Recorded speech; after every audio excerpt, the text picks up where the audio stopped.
Assalamualaikum warahmatullahi wabarakatuh. Setelah melakukan absensi di WhatsApp, silahkan Anda buka materi di bukunya tentang masa kemerdekaan Indonesia. Sebelum masuk ke materi, saya akan menyebutkan KD-nya terlebih dahulu, yaitu menjelaskan peristiwa kemerdekaan Indonesia. Tujuan pembelajarannya yaitu: yang pertama, siswa dapat menyebutkan peristiwa-peristiwa sekitar proklamasi kemerdekaan. Yang kedua, siswa dapat menjelaskan tentang peristiwa perumusan proklamasi kemerdekaan, dan yang ketiga dan terakhir adalah siswa dapat menyebutkan terjadinya peristiwa proklamasi kemerdekaan tanggal 17 Agustus 1945. Materi yang pertama yaitu persiapan kemerdekaan.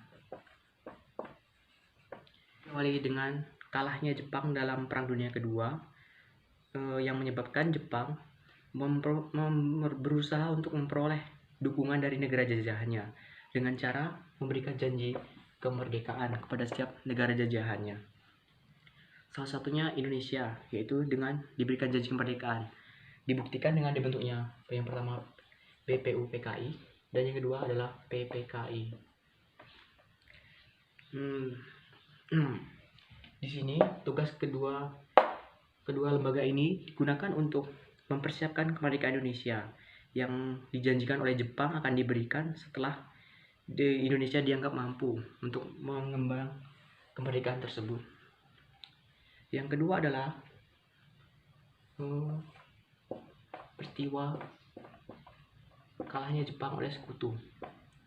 Peristiwa kalahnya Jepang oleh sekutu pada tanggal 4 Agustus 1945 didengar oleh salah satu tokoh pemuda Indonesia, yaitu adalah Sultan Syahrir, yang dia mendengar dari radio BBC tentang berita kekalahan Jepang yang telah menyerah kepada sekutu akibat dibomnya kota Hiroshima dan Nagasaki tanggal 6 Agustus dan 9 Agustus 1945.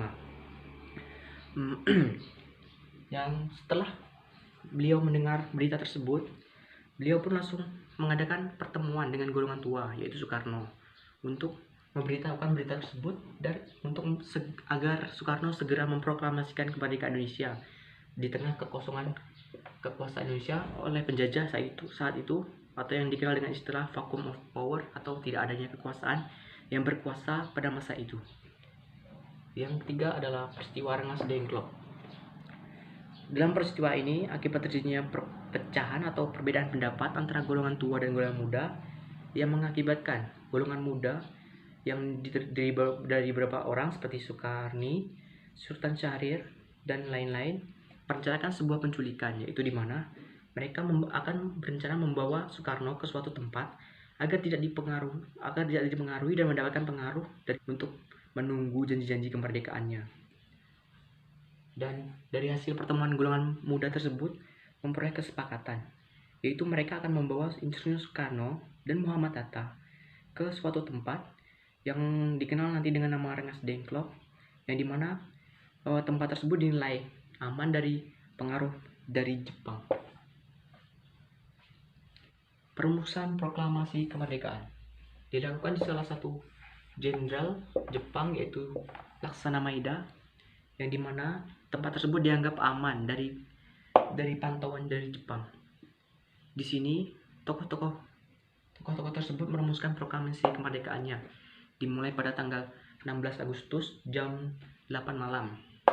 Tokoh-tokoh tersebut mendiskusikan apa yang akan menjadi isi dari proklamasi kemerdekaan tersebut. Isi proklamasi kemerdekaan sendiri terdiri atas hasil tiga pemikiran tokoh. Yang pertama adalah Insinyur Soekarno, yang kedua adalah Hatta, yang ketiga adalah Ahmad Subarjo. Ketiga tokoh tersebut menuangkan pikirannya di dalam proklamasi yang kita kenal pada masa ini, yaitu adalah kami bangsa Indonesia dan seterusnya itu aman. Selain itu, Laksana Maeda merupakan salah satu tokoh Jepang yang mendukung dan bersimpati agar Indonesia segera memperoleh kemerdekaan dan memproklamasikan kemerdekaannya pada masa itu dari penjajahan Jepang. Perumusan proklamasi kemerdekaan merupakan hasil dari pemikiran tiga tokoh utama. Yang pertama adalah Soekarno, Muhammad Hatta, dan Ahmad Subarjo. Mereka merumuskan proklamasi kemerdekaan dengan pemikiran-pemikiran yang dimiliki mereka, dan mulai selesai pada tanggal 17 Agustus jam 4 pagi. Dalam perumusan tersebut, terdapat beberapa perubahan-perubahan yang diakibatkan dalam proses pengetikan, dan dalam proses penandatangannya ada beberapa usul. Yang pertama adalah agar Soekarno dan Muhammad Hatta yang menandatangani sebagai pemimpin rakyat Indonesia masa saat itu, dan ada juga usulan yang menyatakan tentang bahwa proklamasi tersebut harus ditandatangani oleh semua tokoh yang hadir pada masa itu. Dan ada juga yang paling kuat dan digunakan, yaitu adalah pendapat Soekarni agar Soekarno dan Muhammad Hatta menandatangani proklamasi tersebut, tetapi dengan tambahan atas nama bangsa Indonesia. Setelah selesai merumuskan proklamasi kemerdekaan tersebut, akhirnya proklamasi tersebut dibacakan tanggal 17 Agustus jam 10 pagi di Jalan Pegangsaan Timur. Rakyat Indonesia menyambut dengan antusias dengan adanya proklamasi tersebut. Berita proklamasi tersebut dengan secara cepat menyebar hampir ke seluruh wilayah Indonesia. Setelah terjadinya peristiwa proklamasi ini, ditunjukkan dengan antusiasnya, salah satunya adalah diadakan rapat besar di lapangan Ikada, yang dimana dalam rapat tersebut Jepang masih juga mengawasi pemerintah Indonesia dengan cara mengirim tentaranya untuk menjaga wilayah rapat tersebut di lapangan Ikada tersebut.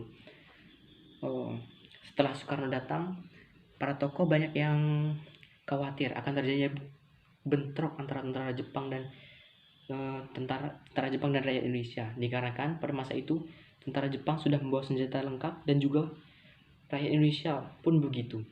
Namun dengan kewibawaan dan kehormatan yang sangat tinggi oleh rakyat Indonesia kepada Soekarno, akhirnya mereka pun menuruti perintah Soekarno agar tidak timbul konflik antar kedua golongan tersebut, yaitu antara Jepang dan masyarakat Indonesia.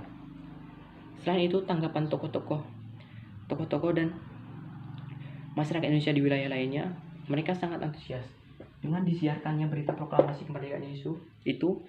Banyak dari mereka yang merasa gembira dan melakukan upacara bendera dan penyambutan tentang kemerdekaan Indonesia pada masa itu. Oke, sekian materi kita kali ini. Dapat disimpulkan dari materi kali ini bahwa peranan golongan muda dan golongan tua sangatlah penting dalam terbentuknya proklamasi kemerdekaan Indonesia. Tanpa mereka, mungkin peristiwa proklamasi kemerdekaan dan proklamasi kemerdekaan itu sendiri tidak akan terjadi. Setelah melewati tahapan yang cukup panjang, diawali dengan peristiwa Rengas Dengklok, diawali dengan adanya perbedaan pendapat antara golongan muda dan golongan tua, dan sampai akhirnya nanti berhasil dirumuskan tanggal 17 Agustus 1945. Oke, untuk tugasnya nanti silakan kalian cari jurnal ataupun artikel ataupun buku yang membahas tentang proklamasi kemerdekaan. Silakan Anda ringkas dan dikumpul minggu besok. Oke, dan untuk pertemuan berikutnya jangan lupa dibaca materi tentang masa Orde Lama. Sekian, terima kasih atas perhatiannya dan partisipasinya. Assalamualaikum warahmatullahi wabarakatuh.